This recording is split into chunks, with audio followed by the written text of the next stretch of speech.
नमस्कार, मी आप्पासाहेब उगले, प्रकल्प संचालक मराठवाडा ग्रामीण विकास संस्था।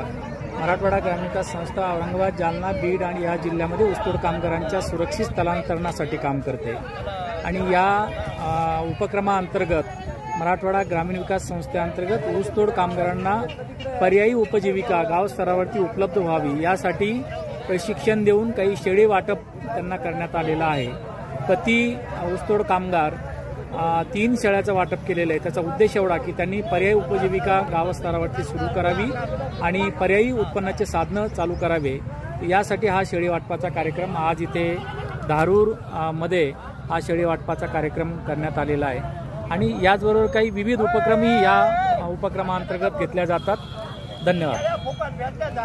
माझं नाव अंकुश माणिक लोखंडे, मी राहणार आसोला, तालुका धारूर येथील ऊसतोड कामगार असून मराठवाडा ग्रामीण विकास संस्थेनं जे ऊसतोड कामगार आहेत त्यांचा शोध घेऊन योग्य ते लाभार्थ्याची निवड करून आज त्याने शेळी वाटप केलेलं आहे।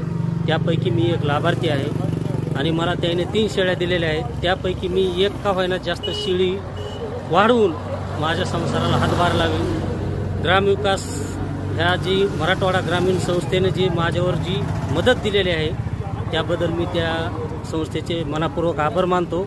आणि नमस्कार, मी रामदास देवदास सारोप, जीवाचीवाडी, तालुका केज, जिल्हा बीड येथून आहे आणि मला मराठवाडा ग्रामीण विकास संस्था यांच्यामार्फत 3 शेळ्याचा लाभ भेटला आहे।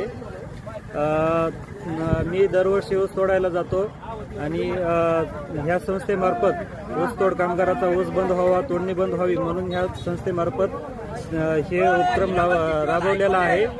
तर मी अजून 3 शेळ्या घेऊन ह्या 3 अशा 6 शेळ्या मिळून मी आता कारखाना बंद करणार आहे आणि खूपच छान वाटल्या, शेळ्या चांगल्या, त्यामुळे धन्यवाद।